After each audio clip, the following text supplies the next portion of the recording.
We will get started. So welcome to the Center for Social Impact's webinar on how to advance your career in social impact. I'm Armine Nalbandian, the CEO of the Center for Social Impact, and a huge thank you to you all today for carving out the time to join us.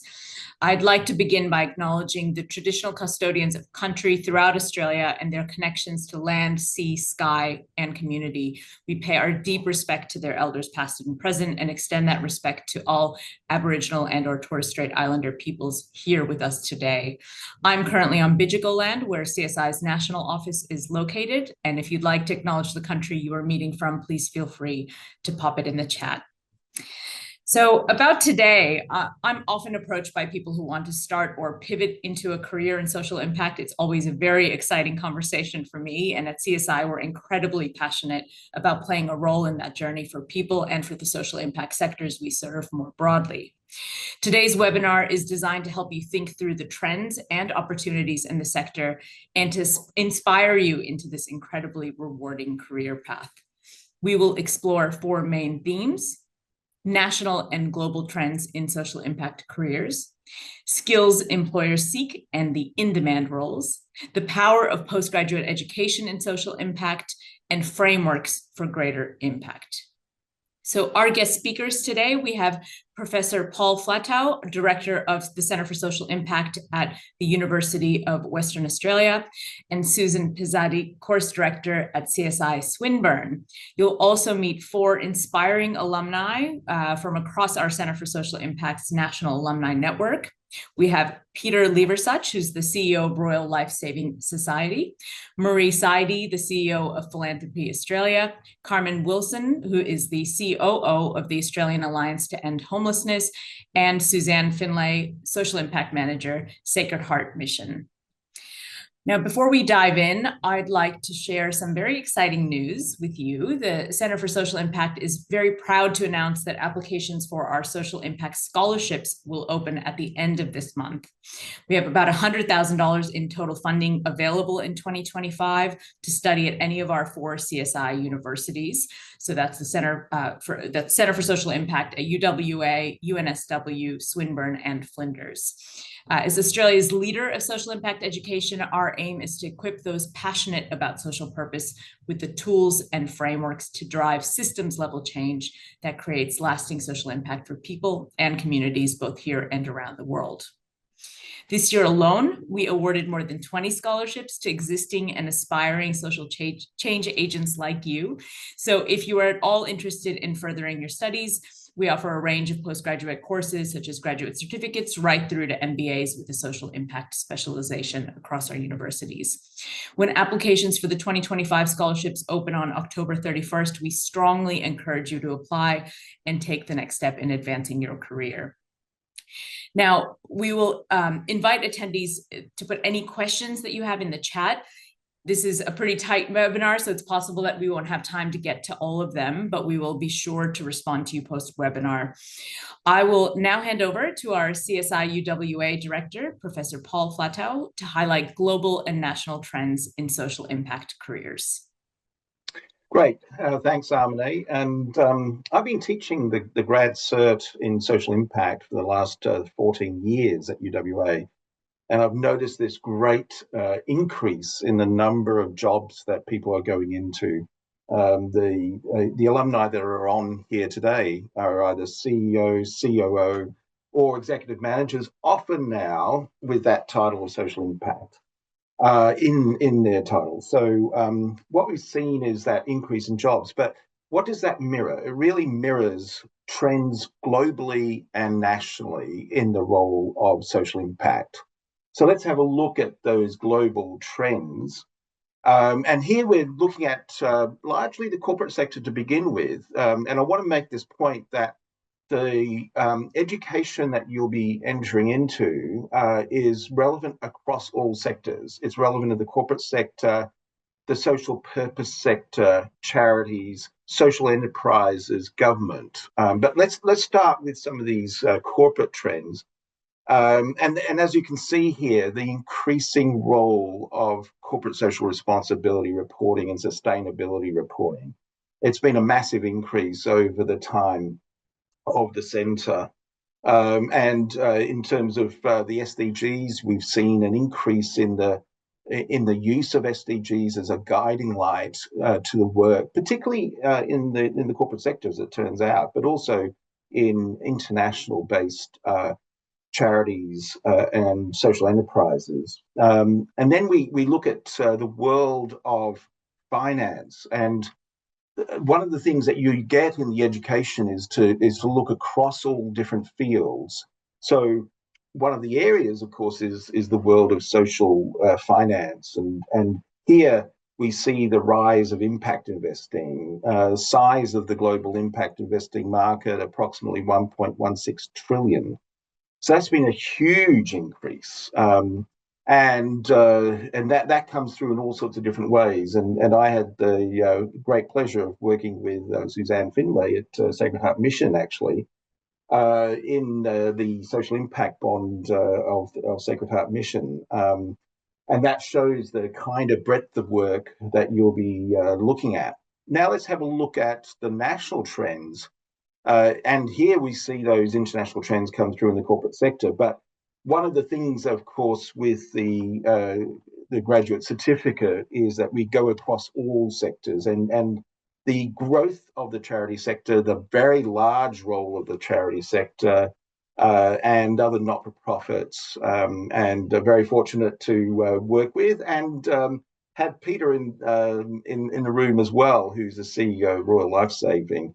So we've seen this great growth in employment in the charity sector, and it's very much in the charity sector that we actually see those roles, which are direct social impact roles. Now, it's not just the corporate sector, it's not just the charity sector, it is government that we've seen the increase in roles as well, and in the social enterprise sector. So the rise of social enterprises in Australia, and other sectors that we don't talk enough about. Like I was at the Cooperatives and Mutuals Leaders Summit here in Perth yesterday, and at that lunch, I was talking impact all the time, and they were looking at their impact reports. They weren't talking to me about their financial reports, they were talking to me about their impact reports. What's the impact of my cooperative? So we've seen this significant rise in terms of the area of social impact, both globally, nationally. That's led to an increase in demand for roles, and that might be an executive manager social impact, but it can also be a chief sustainability officer, a CSR project manager, and so on, an impact investment analyst. So there's been a real increase. And what you can do, of course, with the education is push that career forward in those different sectors that I've talked about. One big benefit of this, which is probably coming through from what I've said, is the role of networking. And networking has been a real significant part of education. So not only in the classroom are you networking, but you network beyond that. So you gather those networks of students, former students, the alumni getting together, and that's a really crucial part of our role in education, providing the platform for you to develop those networking elements. And of course, then there's skills development. And one of the big programs of our work, of course, is in measurement and evaluation, to understand and measure effectively the impact that you're making. This is a big area. But you'll probably come into the grad cert or the MBA social impact with some skills, but not in others. So you might not have that finance background. You may not know enough about systems change, but you might be doing a little bit work in measurement and evaluation. And the education provides that opportunity to develop across and to continue that. So here we've, in West Australia, we'll have a big alumni networking event end of November. And which former alumni will be getting together talking about their development and ideas across all the different topics that they did in the graduate cert in our case. So that's a bit of a feel for what we're looking at.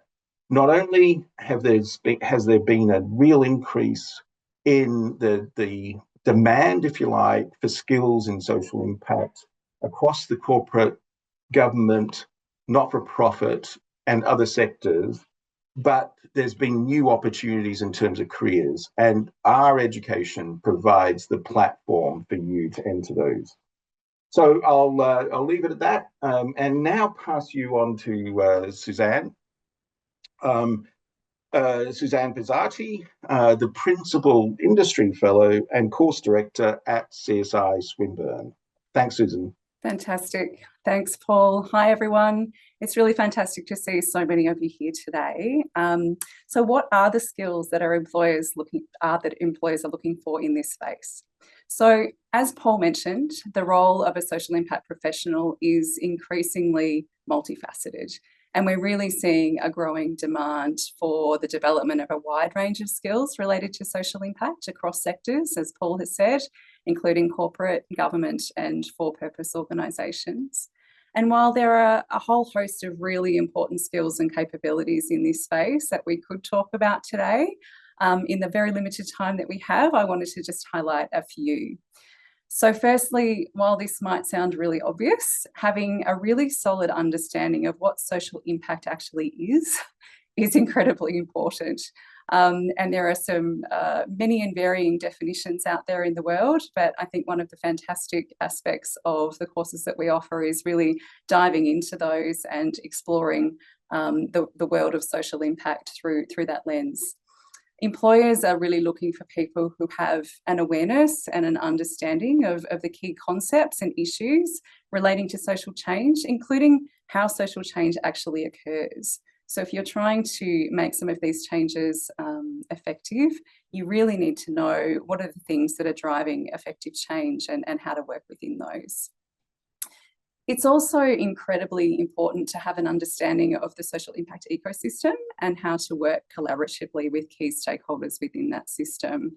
So I hear a lot from employers about the value of staff that have either multi-sector experience or an understanding, at least, of the key stakeholders across the ecosystem being so incredibly valuable to the work in this space, particularly when so much of it requires effective collaboration. And as Armine mentioned at the start of this presentation, we do have a lot of students who are looking at maybe making some changes in their careers or moving into a different sector. So bringing that varying perspective from different aspects of the ecosystem together and learning from each other, I think, is a really important part of what we do. Innovation and entrepreneurial skills are also really highly sought after, particularly at the moment relating to technological innovation and how new and emerging tech can apply to social issues. So we don't have to think too far to think about some of the impacts there around AI and how different organisations are using technology to really advance their work at the moment. Social impact measurement, as Paul mentioned as well, is also a really important aspect. So understanding those key issues, the challenges, the frameworks that apply is really highly beneficial as organisations are really grappling with how to best measure their impact on the world and the issues that they seek to address. And then in addition, I guess, and we could talk about a lot of things, and Paul's mentioned social finance and a whole range of aspects that we could talk about today, but one of the things that I hear a lot as well is that people who work most effectively in this space tend to be those that have the ability to work in really complex contexts. So when you think about the incredible complexity of social issues, you can understand how having people on your team or in your organisations who can understand, manage and work through complexity effectively is just so important in this space. So Georgie, if I could please ask you to pop up the slide. I'd like to just spend a moment talking about the value of postgraduate education, because it is a big investment, both in terms of time and financially, but certainly in my experience, and as you'll hear shortly from our alumni, it's an investment that really pays off. So from my perspective, I actually moved into the for-purpose sector after starting my career in the corporate space. And I was really searching for insights and information that could support my work and decision making when I really had no professional background in social impact. So I felt a really deep responsibility to the people affected by the issues that I was working on to be able to bring as much knowledge and rigour to my work as possible. So I went looking for some qualifications that could better equip me to do that, and I landed at CSI Swinburne, and that was back in 2015, and I've kind of never left. And the reason that I've never left is because I found so much value in the learning opportunities that CSI provides because of a number of key factors that you'll sort of see up here on the screen. So firstly, the practical aspects of the learning. So we're really focused on providing our students with real world projects, with guest speakers from the sector, with real experiential learning opportunities. And we find that it's so incredibly beneficial to really create that blend of academic and practical focus in the work that we do. I think as well, expanding your professional network, and Paul touched on this too, is certainly one of the highlights that I experience and that students often talk to me about now. And it's lovely to have Suzanne on the call as well today, because we actually went through the master's program together. So it's nice to be back in the room with you today, Suzanne. So having a bunch of really like-minded, highly capable, highly experienced people to learn from and learn alongside is really special to experience, and also now for me to watch as a course director, see that continuing. Increasing your knowledge and skills hopefully goes without saying for postgraduate education, but learning to directly apply those skills and knowledge to the social impact context and taking the frameworks and the approaches and the insights directly back into your work is what I think makes it so incredibly powerful. And the other aspect is that a postgraduate degree really demonstrates, I think, your commitment to social impact and provides that additional layer of credibility to your work. And in terms of the confidence in decision making, I think I talked about that a little bit at the top in terms of just knowing that you have the information behind you to really inform what you're doing. You might be trusting your gut still in some things, but you also know that you've got that foundation there to really back you up when you need it. So across the 4 leading Australian universities that are part of the CSI network, our education programs are all designed to provide a holistic understanding of social impact and to really equip you with the knowledge, skills and networks that you need to work most effectively in this space. And of course, our education programs look a little different at each university, but wherever you may choose to study, if you do choose to study across the network, they will all really set you up for what I'm sure will be a long and impactful career. So if you're interested in learning more, you can find out more information about the courses offered at each of our partner universities on the CSI website, or by reaching out to any of the relevant course directors at your chosen university within the network. And obviously for Swinburne, that's me. So that's it for me today. And so I'll now hand you back over to our CEO, Armine. Thank you so much, Susan, and to Paul as well. I see a few people popping some questions into the Q&A function on Zoom, so please continue to do that. And as I mentioned, hopefully we'll get to them at the end, but it's a pretty tight webinar, so we'll reach out directly afterward if we can't get to them. So now it's time to hear from some of the fantastic CSI alums. They are leaders in their space, and I'm very inspired personally by their journeys, and I hope you will be too.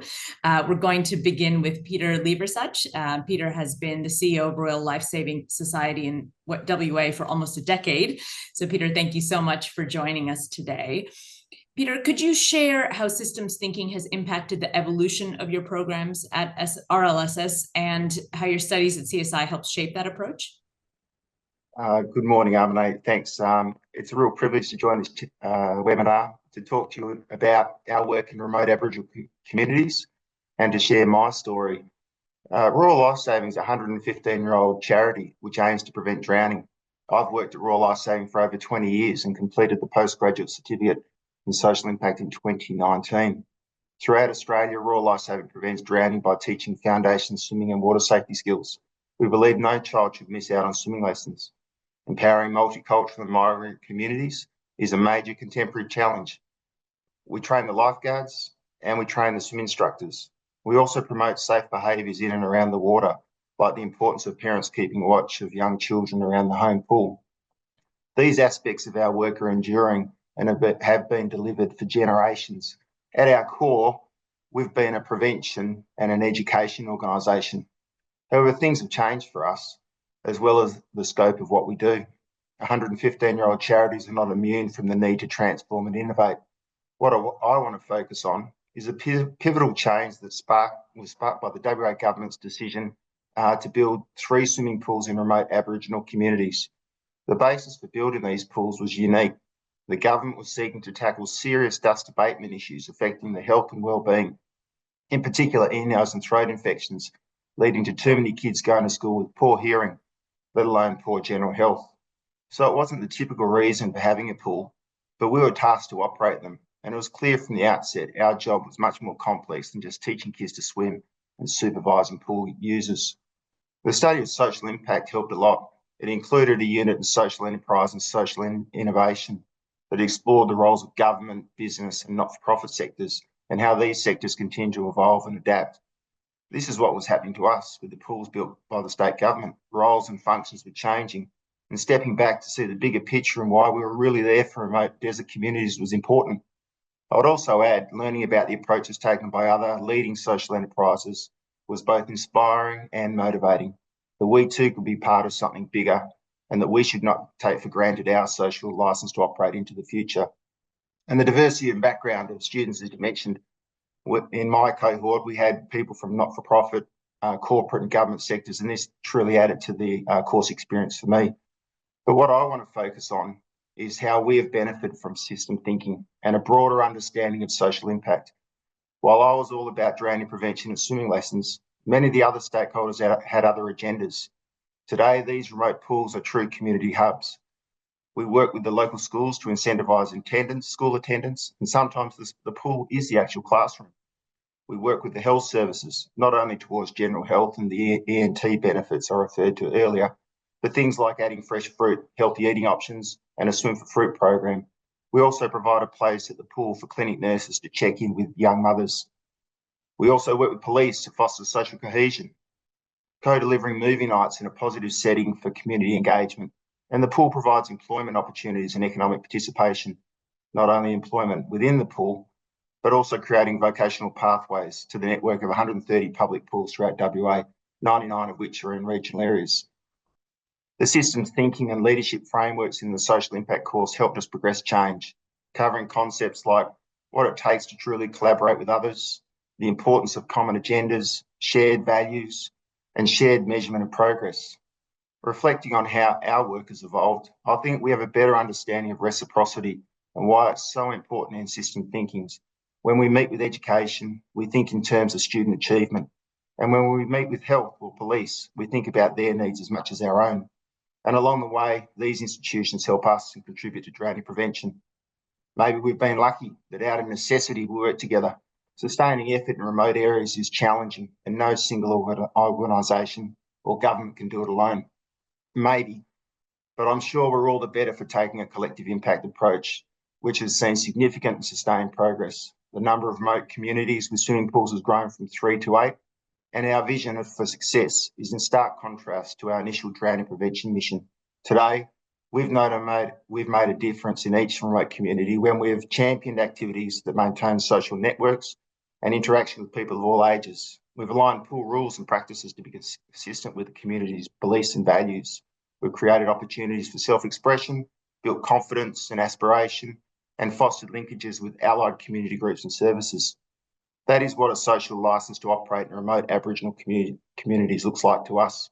And finally, we've recently partnered with CSI UWA again for an independent evaluation of our remote pool programs. This has helped us identify areas of improvement and growth while confirming the positive impacts we've made so far. So that's our story, and thank you. Thank you so much, Peter. So interesting to hear about that sort of systems-led approach and the idea that you look at what levers you have in the system and then partner with others to actually get a more holistic outcome for the people you're serving. So absolutely beautiful. Thank you so much for sharing. So next up, it gives me great pleasure to introduce the CEO of Philanthropy Australia, Marie Seide. Marie, you've held various leadership roles in the not-for-profit sector, including your current role as CEO at PA. How has leadership played a role in your own career progression? And what advice would you give to those looking to elevate their careers in social impact? Thanks, Armine. Great to be here with everybody. I'm joining you from Wurundjeri land, and I'm really delighted to be talking about social impact and its importance that it's played in my career and leadership journey. I think there's a couple of ways to have this conversation, but I think that what I'd like to start with is just really endorsing Paul's comments that social impact is studies and social impact understanding is an increasingly important part of the for-purpose sector. Certainly as a CEO, I look for people when they apply for roles with me, and currently heading up a philanthropic peak, previously heading up a national foundation, before that heading up non-profit organisations. I do look for people who have actually deliberately gone out and invested in their professional development and thought about how studies in social impact will add to the value of the organisation. So just as an employer, that would be the first point I would make. I think the other key point is why study social impact?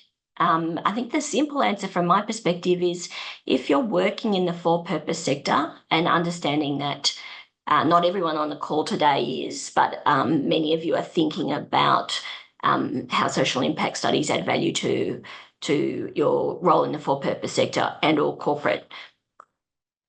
My simple answer to that question is social issues are complex, and in order to actually lead on them and contribute to them and think about your role in them and your organisation's role in tackling social issues, you need to have a framework for articulating that.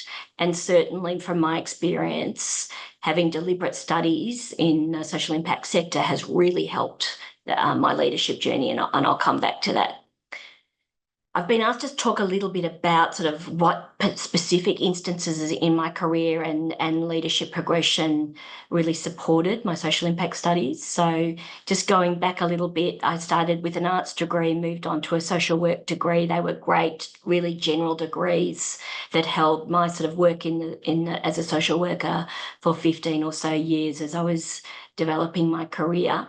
However, as I took on more leadership responsibilities, I really found that I needed to skill up in the tools and articulation of how for-purpose organisations define themselves. And so the first toe I dipped in the water was Women in Leadership course. That was a fellowship through Chief Executive Women, and really inspiringly was targeted at women working part-time in executive roles, which is quite a groundbreaker back then. And that was my first connection with UNSW, really interestingly, and enabled me to sort of pull together some of the fundamentals of leadership and management. Then a few years after that, I had the opportunity to attend the Harvard course for non-strategic perspectives in non-profit leadership. That's another scholarship-based course. If you get an opportunity to do that as a leader in the for-purpose space, I can't recommend it highly enough. And very simply, that whole course is about articulating your why as a for-purpose organisation. And then coming to the relevance of today in the Centre for Social Impact, I then took on my first CEO role in the sector and felt like I really needed the scaffolding of a full framework of intensive social impact studies. So I decided to tackle the MBA. And that was a really big deal, working full-time and thinking about taking on an MBA. And one of the tipping points for me was when the sector moved to online learning. And so I was able to sort of balance work-life balance, raising a family, being full-time as a CEO, and actually thinking about undertaking an MBA. And so that was one of the sort of points of accessibility and opening up of the sector to leaders who had sort of busy work-life responsibilities. So when I think about leadership, they were the three key points, and certainly the MBA with the social impact focus was a standout for me because it enabled me to think about all aspects of nonprofit leadership. So I was thinking about impact investing as a foundation leader. I was able to think about human-centered design. I was thinking about the principles of social impact and measuring and evaluation and measuring the change that your organisation is trying to achieve. So at a very high level, that's my story, and I would probably summarise by saying it doesn't matter which part of the sector you come into in terms of starting to tackle some social impact development. My advice would be just get in there and build on it. So thanks, Harmony. Love it. Thank you so much, Marie. Excellent advice. And I think that, yeah, the starting, for those who are not in the sector now, the starting point is get in there and get amongst it and learn as you go. And obviously education is a part of that. Fabulous. So next up, we will hear from Carmen Wilson. So Carmen's the COO at the Australian Alliance to End Homelessness, and has been brought through a career transition and was keen to leverage her accounting knowledge outside of the traditional streams of taxation and accounting. So I think a really interesting perspective that Carmen offers. Carmen, what pivotal moments or experiences shifted your trajectory toward social impact, and what steps did you take to advance your career in this space? Thanks, Armine. Yeah, and I'd just like to acknowledge that I'm joining today from Paramount Country here in Adelaide Hills. And yes, as you said, I have come from a finance background. I guess I was one of those fortunate people that actually really knew what they wanted to do when they left school, and that was to go on and become an accountant and become qualified. And as you said, not really keen to do those traditional things of taxation and audit, but really wanted to move more into management accounting and work with business units to help them understand how, you know, their financial information and what their business was actually doing, to get really insight into the business instead of just the finance. One of my first key roles was working in a main private hospital here in Adelaide, where I started as the management accountant and worked really closely with clinical units and enjoyed understanding and working with them of how to best achieve outcomes for their patients, but really understanding the constraints that they worked in. And I found working in this environment really comfortable, because I grew up with a mother and a sister who were both nurses as well, and saw how fulfilled they were from the work that they did with helping other people. After this role, I went and worked both in the UK and Australia for in the UK for 4 years, in Melbourne for 6. And really, besides just a couple of organisations, was really drawn to the social service sector, in both of those places, in both for-purpose and government organisations. But more recently, I worked as a director for 3 early childhood education and care centres, and once again was really drawn to trying to ensure those greatest opportunities were given to, like, our youngest population, for them to succeed in life. And I guess while I was really comfortable working in finance, it was working as that director in early childhood that really fired my passion to better understand how services for those who are facing considerable challenges or vulnerabilities in their lives can provide a greater impact for them. And just over 18 months ago, I started in this role as the Chief Operating Officer at the Australian Alliance to End Homelessness. The AAEH is an independent champion and catalyst for ending homelessness in Australia. It supports individuals, businesses, governments, and local communities to work collaboratively across sectors to end homelessness. And it's not just at an individual approach, but also through systemic change, through a collective impact approach. And I guess one of the key things since starting at the AAEH, and I probably wish more people could understand, is that homelessness is not a personal choice, but a real consequence from larger systemic failures.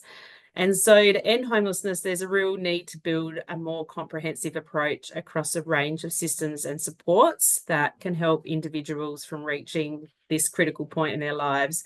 And it has been proven that homelessness significantly reduces life outcomes and expectancies for those people that are experiencing it. So it's really important to try and work out how we can solve this. And it is through this work, and then I was fortunate enough to work on site with one of the CSI partners at Flinders Uni, that led me to apply for a scholarship to undertake the graduate certificate in social impact earlier this year. So I've only just finished it just under 6 months ago. And I really wanted to build my skills and knowledge in that social impact area to really help me where I am now. Learning about the social impact processes tools such as developing and enacting a theory of change and outcome frameworks has really helped me in my role and both in my practice within the organisation and with our partners across Australia to end homelessness.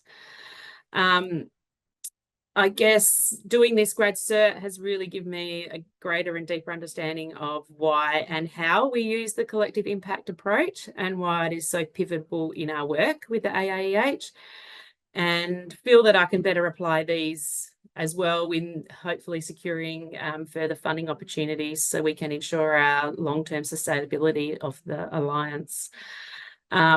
I guess also by undertaking this, I really appreciate the significant impact of our work and through our partners for both communities and individuals, but also have recognised that this work only moves at the speed of trust, which can be slow, lengthy, and at times really a frustrating process, but we still remain committed to making a difference. And I really hope to continue to be able to utilise the skills and knowledge that I've learnt through the grad cert.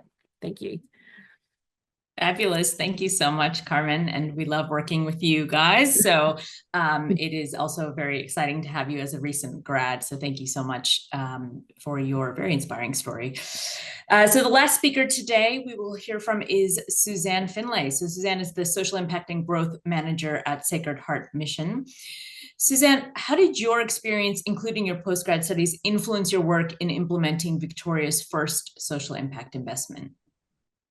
Well, thank you. Hello, and I'm on Wurundjeri land today. So my postgraduate studies have had a significant impact on my role in negotiating Victoria's first social impact investment. I'd worked for over a decade as an investment manager at an industry super fund and as an equities analyst, but I felt I needed more than that experience to succeed in the social impact space. Although at the time, many in the finance industry told me that with my professional experience, I didn't need to study, but they were wrong. So through my postgraduate studies, I gained foundational skills, theoretical knowledge, and practical insights, particularly in areas like impact measurement and evaluation. And these came from both our lecturers, including many guest lecturers, and my fellow students, many of whom brought their experiences at working at not-for-profits to the subjects. So this knowledge was crucial when I took on the role at Sacred Heart Mission, which included negotiating and then managing the non-service delivery components of Victoria's first social impact investment. So for those of you who aren't aware, Sacred Heart Mission is a Melbourne-based not-for-profit, and we work with people to break the cycle of chronic homelessness. So in 2017, we partnered with the Victorian Government, the Catholic Development Fund and Philanthropy to expand our Journey to Social Inclusion program, or J2SI. It provides 3 years of intensive support, takes a housing first approach, and then helps people to sustain their housing, manage health issues, and build connections with their new community. The social impact investment was a variant on a social impact bond, or SIB. So with SIBs, investors provide upfront finance to fund the program. And then if the program successfully helps people to achieve agreed results, like stable housing, outcome payments are received from government and are used to pay back the investors, plus an investment return based on the results. SIBs aim to reduce overall costs to government. So in the case of homelessness, this includes reduced use of the health and justice systems, as well as crisis accommodation. The outcome measures for the J2SI social impact investment are calculated at years 2, 3, and 4. And the reason we had the measures at year 4 was to make sure that the results were actually sustained after the support ends. So we have 2 paid outcome measures, and with 8 out of the 9 outcome payments received, we're very happy with the results. 90% of clients are in stable housing, and there's been a 60% reduction in hospital bed days compared to the year before joining the program. So setting up SIBS is complex, it's time consuming, particularly as government expects that the savings from reduced use of the service system will exceed the program and investment costs. In the case of the J2SI social impact investment, KPMG has performed an evaluation which included a cost benefit analysis. And that calculated that for every dollar spent on the program, there's $2.20 of value through reduced use of government services and benefits to the quality of clients' lives. I'd also like to mention Paul's contribution to the J2SI social impact investment, and you obviously heard from him at the start of the webinar, but CSI at UWA was performing a randomised controlled trial evaluation of an earlier iteration of J2SI, and that was really useful in informing how we set up the outcome payments. So summing up, for the J2SI social impact investment, I used knowledge gained from my postgraduate studies, particularly in impact measurement. Understanding the nuances of assessing social programs is crucial when structuring social impact bonds, where funding and success are directly tied to achieving measurable outcomes. Thank you. Fabulous, Susanna, and such an interesting experience as a sort of pioneer in that space. So fabulous to share that with us. Thank you for that. So this is, it looks like we have probably a couple of minutes for questions that have been popped into the chat. I'll read one of them because I do think it's an interesting one more broadly, and I actually hear this quite often. So there's one that it says, after having worked in B2B tech marketing, but B2B in general, private sector in general, if we take it at that level, for over 20 years, I'm keen to move into NFP social impact. Would this be seen as a deterrent by prospective employees? So obviously we have a couple of people, as we've just heard, that have gone from private sector right into not-for-profit. But I might actually ask Murray, given you're employing people in the sector, you are looking at resumes. I actually might throw this one to you to see what your answer would be to this question. Yeah, it's a great question, and I get asked about it all the time, and it's really common for people to want to make the transition both ways. I would say from corporates to nonprofits and from nonprofits to corporates. I think historically the for-purpose sector has been sort of really encouraging of people coming from the corporate sector, bringing a particular skill set and mindset. I would say that probably energy has been tempered a little bit in recent years, because what needs to come with it is also the skill set and an understanding of the complexity of the for-purpose sector. And certainly if I see people trip up anywhere in that transition, it's underestimating the complexity of the work and also the complexity of resourcing. So it's a very important truism to understand that sometimes that you're working in a more complex environment with fewer resources. So I think anything you can do to skill up and prepare yourself for that transition is really important. So absolutely doing some study. And it just shows that I think the commitment to the work reassures employers. That's fabulous. Thank you so much, Mary. We probably don't have time for much more, but I will just shout out to a couple of people who've asked whether we have any plans to partner with the Queensland University. Look, not at this stage. It is a conversation that ebbs and flows over time. So we have thought about it certainly and do continue to look at it, but not at this stage. We do have a number of Queensland-based people who do take courses at the other 4 universities. So that just answer that one quickly. But that's pretty much the end of our time. So I just want to thank you all for attending, and sincere thanks to all of our alumni speakers for sharing your very inspiring journeys with us. We'll be sending through the recording of the webinar shortly. And if you're considering studying social impact, please do check out our website. And a reminder that our scholarships are actually opening on October 31st, and we'd really encourage you to apply. So thank you so much for taking the time to be here with us today. We'll see you next time. Bye.